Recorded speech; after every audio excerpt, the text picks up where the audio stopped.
All right, since we've talked about coefficients, talked about terms, and variables, and constants, I want to talk about like terms. What are like terms?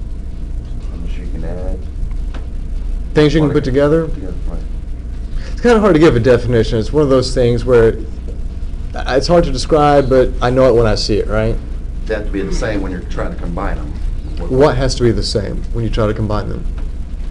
Either the numbers or the variables. Right, the numbers so much don't need to be the same, but the variable pieces do need to be the Right. same, yes. Like 5x or 3x. 5x and 3x would be considered like terms. The numbers aren't the same, but the variable components are, right?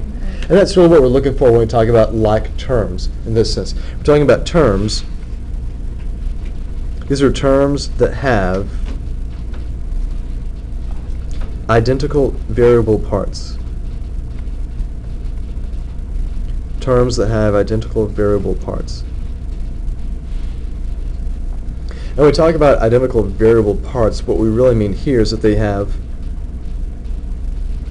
the same variables, but you also have matching exponents.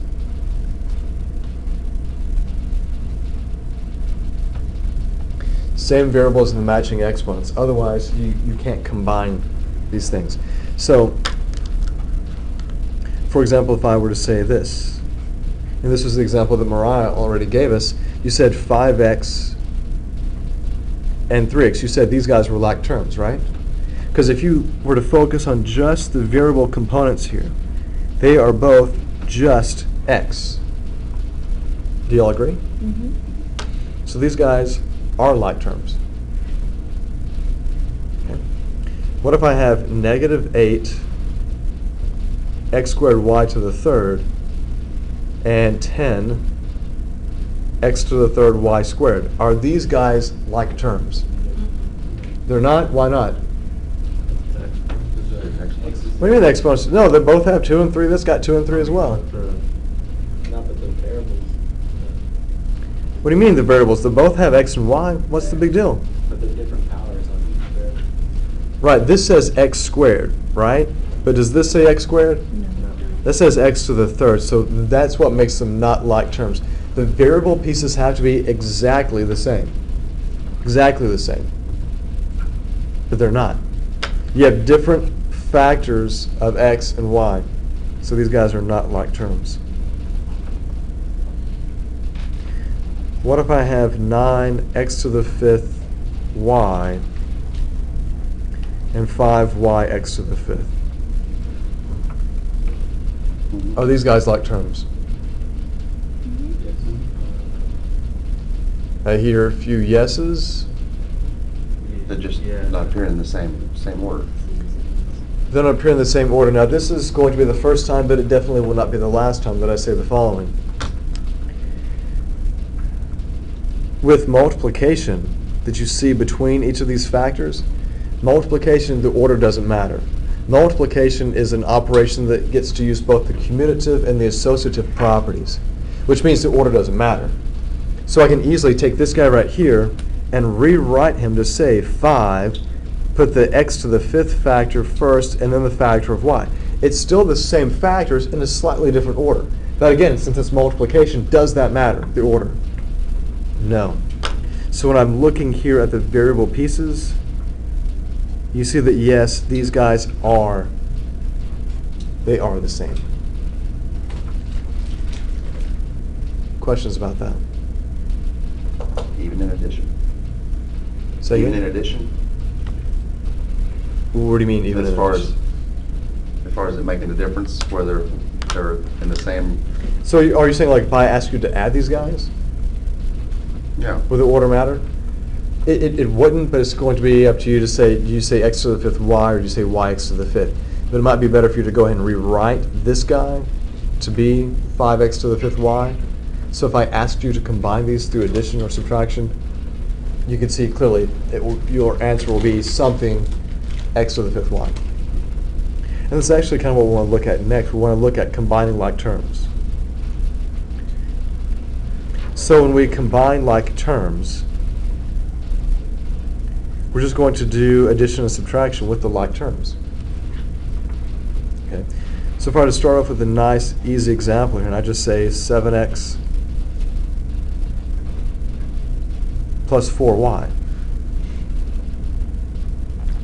These guys are like terms, and the reason I know they're like terms is because of the variable components. They're both just x. So what will I have here when I combine these? I will have 11x. When you are adding and subtracting, when you combine like terms, your variable piece does not change. A lot of students will look at this and say, oh, x and x gives you x squared. But we need to remember something. Here's another one of my thought bubbles.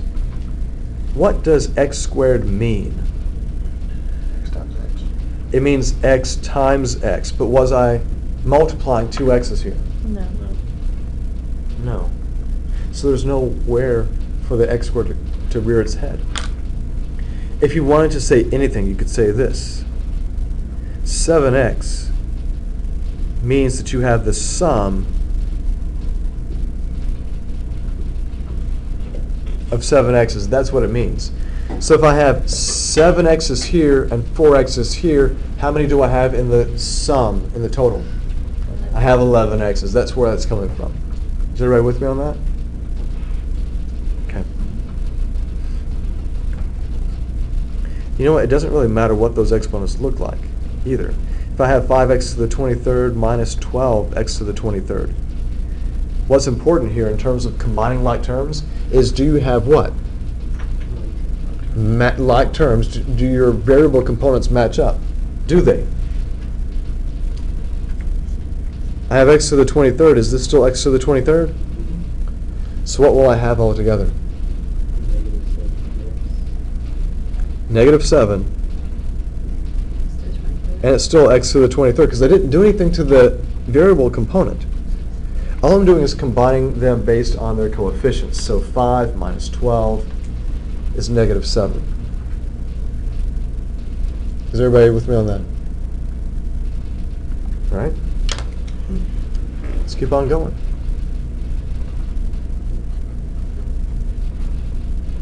Let's try this guy. 12y plus 8x minus 2y minus 17x. Do I have like terms to combine here? What are they? 12y, 2y. I've got a positive 12y, and when you look at this, see this guy for what he is. He is a negative 2y. So you're trying to combine those coefficients. You have a positive 12 and a negative 2, and what do you have? 10y. You have a positive 10y, and then what? Negative. I've got x's that I can combine. I have plus 8x and minus 17x. And what do I get there? 9. Minus 9x. Do y'all agree? Yep. Boy, this would be fun to have on a quiz, right? Unless you're watching this online, you're not going to be taking the quiz. So you can say it's okay, it's all right. Well, I'm sorry, you guys don't talk to random people on the internet? I'm talking to you.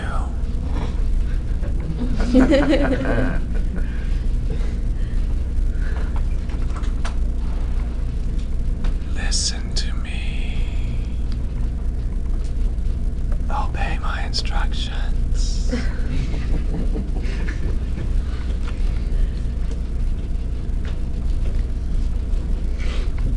You know what?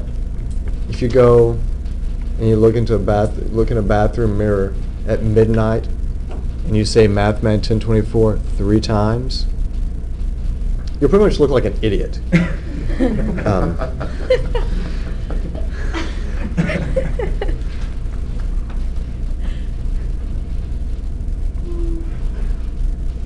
Trust me, I mean, That's what my wife says whenever I do it. All right, 2/5 x minus 1/4 plus 3/10 x minus 5/2. Don't check out on me because it's fractions. You know fractions, otherwise you would not be in my class.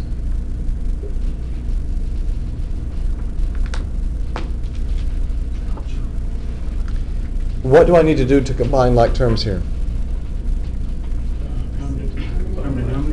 I'm going to get a common denominator. Not only do I have to worry about like terms, I now have to get like denominators?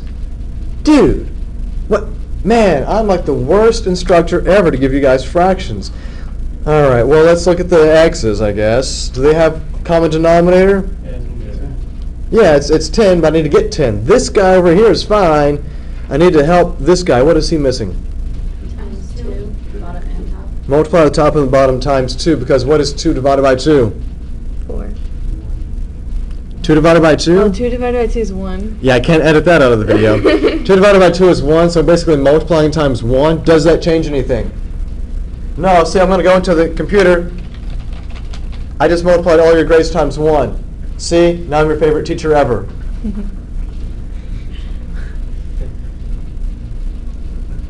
So basically what we have here is 4/10 x.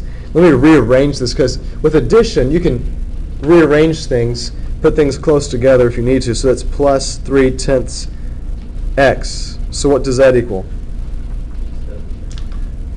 That's going to give me 7/10 x. Now when you write this, I want you to make sure that you write your fraction so that the fraction bar is horizontal, and it looks like if you were to extend it, it would cut the variable in half. Otherwise, you're going to make it look like the x is in the denominator, and you're going to be, guess what? Wrong. Do you think I'm going to count off if you do that? Most def. By the way, that's slang for most definitely. Could also be a musician turned actor. Wait, you're saying that you have to write it, you can't do a diagonal line? Is that what you said? Yes, here's the issue that we have. I'm going to do this in red, so you know red wrong, red wrong. If you were to write this as this right here, that to me looks like this is 10x, but it's not 10 times x. It's 7/10 x, where it's actually x divided by 10, not multiplied times 10. So you need to make sure that what you write is clearly understood by everyone, not just you. This is the same thing that you encounter when you're writing an essay or writing a speech. You have to make sure that whatever you say is clearly understood by everybody in your audience. And it's especially important here in mathematics. You have the proper symbols and the notation, so use them accordingly. You may not like that, but that's what you get with me. And guess what? I'm right. Yeah. Any weird noises you hear, you can blame it on my parents for letting me watch scary movies when I was growing up. Let's do the constants. I got 1/4 and 5/2. What's their common denominator? 4 How do you get that? times 2. Missing a common factor of 2 right there, so that's going to be a negative 1/4 minus 10 over 4, so what do I get there? Negative 9 over Whoa, careful there. 4. Sorry. If I just forgot about my denominators, I get negative 1 minus 10. What is that? Negative 11. Here's the easy way to remember this. Convert things to money or weight loss or gain. If I lose a pound and then I lose 10 pounds, what did I do? I lost 11 pounds. Woo-hoo! I mean, I'm super concerned with that. That's why I eat a bowl of cereal at 10:30 at night, every night.